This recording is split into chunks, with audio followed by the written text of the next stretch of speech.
Hello, and welcome to this episode of Redefining the Customer Journey, where we take a deep dive into how anyone, from a local small business owner up to a corporate CEO, can build a modern business that is flexible and able to quickly adapt and evolve. Specifically, in this episode, we're going to be giving you some major takeaways on the topic of tagging. With these easy to implement business principles, you're going to make more money while saving hundreds of hours by implementing a few simple steps.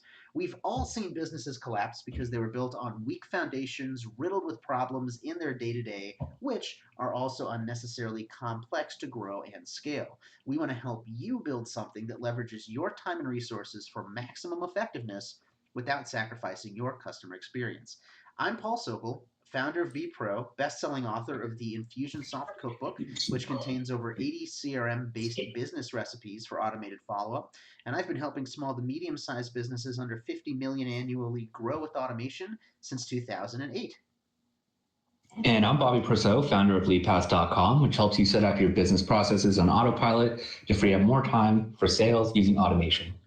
I've been in the automation space since 2016, primarily in the financial sector as well as the service-based businesses. And in each episode, we are going to cover one specific CRM topic to explain what it is, why it's important, common problems, and the best solutions we've seen throughout our experience. As we've mentioned, for today's episode, we are going to talk about tagging and tagging conventions. Yes. So, Bobby, what is because tag is just such a in the CRM space, there's so many reasons and meanings and things. So, what's your definition? How would you define a tag? What is it? Well, it's pretty interesting. And so, everyone at home, Paul and I have very different thought processes on the love and hate relationship of tagging. But my definition would be is a way to sort contacts or businesses permanently or short term that help segment. So anything that you would do that would help segment businesses, whether you want to keep the tag on the client forever or just for a quick minute when you're doing another automation. And that's actually a really good point. The tags don't have to stay on there permanently. So we'll talk about that in the common issues. I would define a tag even more like ontologically, even like more empirically like that. Of course, because I'm a giant academic nerd about this kind of stuff. I would say that a tag indicates one bit of information about the relationship between the business and the contact. And of course, that can be any piece of information, and that can stay on permanently. That can go somewhere else. So that's what it is, Bobby. So why is this important? Why is it important when people are building out their CRMs to do tagging in the first place? Yeah, so why you want to use tagging is it can be used for a number of different things. A couple of the main reasons are it can be used to start or trigger an automation. So whether you want an individual contact to go through a workflow, a campaign, you can use it to segment your contacts. So let's say anyone who came to this event tagged came to event blank, which will then start a complete automation through another workflow. There's tons of uses for it, but the main ones are just to segment the user based on an individual characteristic or thing that they have done and to start automations, in my opinion. Yeah, and end automations too, especially when it comes to doing things like integrations, which actually that's another reason tagging is very important. If you're doing any kind of third-party stuff, passing data between things, usually the master key for that or the simplest thing to do is to apply a tag. So like lead generation on Facebook is a real common one. We run ads, people fill out a name and an email and a phone number, and then we use something like Zapier to then tag them in whatever the CRM is, and then that tag is what starts it. Or you can use a tag to complete the automation. So let's say you're running like some kind of sales promotion and you're pushing to some third party shopping cart. When the order comes in, you can have again some kind of integration that tags the purchase, which then stops the promotion. And so I'd say like the big takeaway of why tagging is important is you said it lets you segment your people. It can be used to start and stop automations, and it's that kind of magic gatekeeper between third party integrations. And really, there's only two ways This is the only other thing that lets you keep data on your customer besides a custom field. In the last episode, we talked about custom fields. You can either use tags or custom fields. That is how you keep data in your database, period. Those are the only two mechanisms. And we're going to talk about common issues around when you might use one or the other. This is a And whole can of just to worms. just to let everyone know, when Paul was talking about between Facebook and the CRM, Zapier is a program that allows the data to pass between one Thank section you. to the next. And a lot of people can have multiple different types of programs. You might have heard of it as like make.com, Zapier, webhooks. It's just a program that allows one program to talk to the other and share data between them, which is when you add takes a lot of the time. Yeah, it's an integration thing. So thank you for that. I forget we're so close to this that people listening may not actually understand what this is. But yeah, there's third party pieces of software that exist exclusively to connect two systems together that don't actually connect, and that's where tags are super important. So what are some of the common issues? We could probably go off on this all day, but we'll try and stay close to our show notes here. I would say the biggest issue I see, and especially for people that have been using like CRMs for a long time, is that they just rely on tags as a crutch in place of something that in place of another piece of the CRM that can do something natively. So they'll be like tagging for reporting when you literally don't need to do that. Just learn how to use the reporting for the automation, or they'll tag to have like some kind of historical thing happen, and then that tag literally never comes off the customer. But that's silly. You can literally just leave a note on the record in the CRM that this thing happened, and you don't need a tag for it. So I'm actually a fan of not using tags as much as humanly possible, and it's like only if it's a necessary evil and there's a legitimate reason you actually need to tag. Um, Especially when you're brand new, it's very easy to just go way overboard. Uh, so I'm very passionate about this Yeah. one. So some of the issues that people usually come across when they start building out their automation pipeline and their sales processes is they have a lot of redundant tags. So they might have Yes. two or three tags that are named very similarly that pretty much could all be pushed into one single tag and triggered based on, you know, you just eventually over time what ends up happening is as your CRM gets bigger and bigger and your build gets bigger and bigger and you have more and more workflows, it becomes really challenging if you have hundreds and hundreds of tags and they're not named properly, and when Yes. a lot of them could all be used for the exact same one. So if you have five tags that are like almost the exact same, you might as well combine it into one and then figure out the processes, because it just gets so overwhelming at some point, especially when you have to troubleshoot.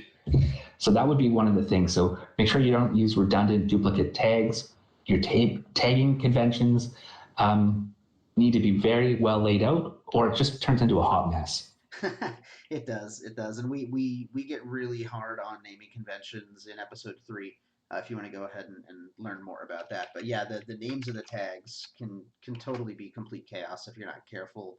And then one thing you just said that is really important to point out for people, especially if they're just starting, is that when you have too many tags, over time, that will result in a bloated database because at the end of the day, a CRM is just a database. It's a bunch of different database tables, right? Well, if those tables become massive, it can literally slow down the system because in most cases, the way that most systems work is you have the contact records and then you have like these tags here, and under the hood, there's another database table that shows every contact tag connection. So what I mean is like if I have one contact with 10 tags on them, there's 10 entries in that database somewhere. And so when that starts to hit millions and millions, it's literally going to slow down your database because it simply is just a bunch of data to pick through, especially when there's automations and triggering and things like that. And so that's why you definitely want to consolidate and get rid of redundant duplicate tags, and also don't rely on them. That's a really important, that's probably the most important reason to not rely on them as a crutch, because it will slow down. It will legitimately slow down your database. Just like if you had a car that seats 8 passengers and you're always fitting 8 people in the car and a full trunk, you're just going to get worse gas mileage because there's just simply too much going on. Yeah. So the other thing too, when you think about like common issues with tagging, is if you have your admin staff or your individual salespeople manually adding tags to start Ooh. or trigger automation that isn't like an internal form, but they're actually going into contact fields and adding them. A lot of the time, what you'll see is if it's not clear what the tag actually does, they'll miss tag, and then it can throw the entire contact through into a different workflow, automation and process. So Yeah. I That's always want to kind of stay away from manual tagging as much as possible, unless it's in an internal form or it's triggered by an automation. Yeah, that's a huge common issue because yeah, anytime we're doing something manual, that always leaves room for human error. And I would never train anybody to manually tag something. I would always give them a workflow mechanism that that mechanism is what applies the tags. So like you said, some kind of internal form, or if there's like note templates, or however your CRM works. Um, I mean, that's a big takeaway. I would say never have anybody manually tag something. Always do something else to apply that tag, which then leads back to my point of like, do you really actually need a tag? And sometimes you do, but if anything, like I said, it should kind of be a last resort. So we've definitely talked about the common issues and some of the solutions around them, but like what are some other things for people that are building out their CRMs, or maybe if they've already been using it for a while, that they can do to use tags better? So one of the things when you look at a tagging convention from an organizational standpoint, whenever you add a tag, somewhere in your CRM should be an automation that removes that tag. So Yes. if it's you filled out a form, it added a tag, it went through a workflow, in that workflow, you should probably remove that tag. As soon as the functionality of that tag has been finished, you add it, you remove it. You add it, you remove it. And that goes for every type of tagging convention. Most of the time, you don't keep them forever, but you only keep them until the functionality of that tag, which was put there to begin with, is over, That's right? huge. That's huge. And if you need to keep a history of something, because sometimes you do, that's where, and I think I mentioned earlier, that's where you can use a CR. You can leave a note on the CRM, on the contact record, to timestamp that stuff. Because yeah, usually a tag is only good for a certain period of the marketing or the sales or even the fulfillment cycle. So like for example, I've got a tag called active sales lead, and of course it's fully automated, but anytime somebody comes into my sales pipeline as an opportunity, they get tagged as active sales lead. And then if I move them to a customer stage, or if I move them to lost just because I didn't sell it, I remove that tag.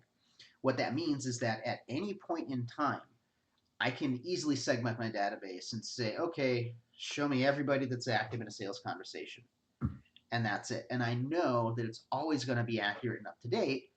Now, assuming that I'm following my process as the human to properly mark stuff as won and lost, but assuming that that's the case, and everybody that's active is going to show up on that report, and then I can do whatever I need to do. So that's a huge one. And then as far as organization, if your CRM supports it, actually using categories for your tags as well. And even if your CRM doesn't, like some is just like the name, you can talk about naming conventions. Maybe you have some kind of a prefix that allows you to categorize tags. Um, but just like custom field organization, tag organization is huge.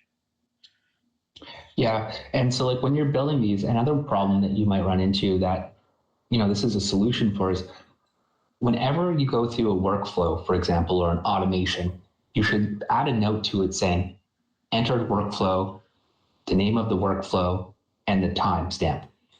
Then it would be like tag added. Okay. So tag added sales pipeline start. Right below it, you would add a tag or a note that would be, um, this tag was added blank at this time. And then this tag was removed at this time in another workflow, perhaps. And then when you have an issue that you have to go back and troubleshoot, all you do is you go through the notes and you say, okay, it was in this workflow and the tag was here and this is where I'm running into issues. Mm-hmm. And it just makes it a whole lot easier once you're at a bigger build, Yeah. right? So once you get complicated, because you could have hundreds of tags, you could have hundreds of custom fields, you could have hundreds of workflows, and it becomes so hard if you don't put notes in every single place in your CRM to go back and find out where the issue was. Mm-hmm. Yeah, that's a big one, especially knowing that again, as we've recommended, using automation to both apply tags and remove tags as well. And this is especially important for triggering tags off those integrations. We talked about third-party integrations earlier. If you're using a tag to trigger something, you probably should always remove it once it's got somebody in there. If anything, for the reusability of it too. That's also something that you need to keep in mind is if we're using tagging for automation and people need to be able to do this thing multiple times. Like I've got a service flow where people can make request jobs, request us to do stuff in their CRM. That's going to repeat over the lifetime of their service. So we have to make sure we're adding and removing the tags at the appropriate point so people can just go through it again. Um, so we're coming up towards the end. I know we could talk about this all the time, Bobby, but two last things for best solutions, which are kind of closely related. You were talking, Bobby, about redundant duplicate tags. So the solution to that is to just check for existing tags before you make new ones. Is there something that you can go ahead and do? And then, in general, it's good to always do tag audits regularly. Like, well, what would that mean to you, Bobby? Like, how do you usually approach tag audits? I High would level. look at it as, yeah, so when you go through it, I mean, you could basically just say, okay, hey, listen, we no longer offer this product or service. Here are all the tags that went along with that process. It's no longer fitting our business model. And you would go in and say, okay, maybe we should do a cleanup of this area just so that there's less chance that someone mis tags them in the future for something that you guys aren't even using anymore, right? Yes.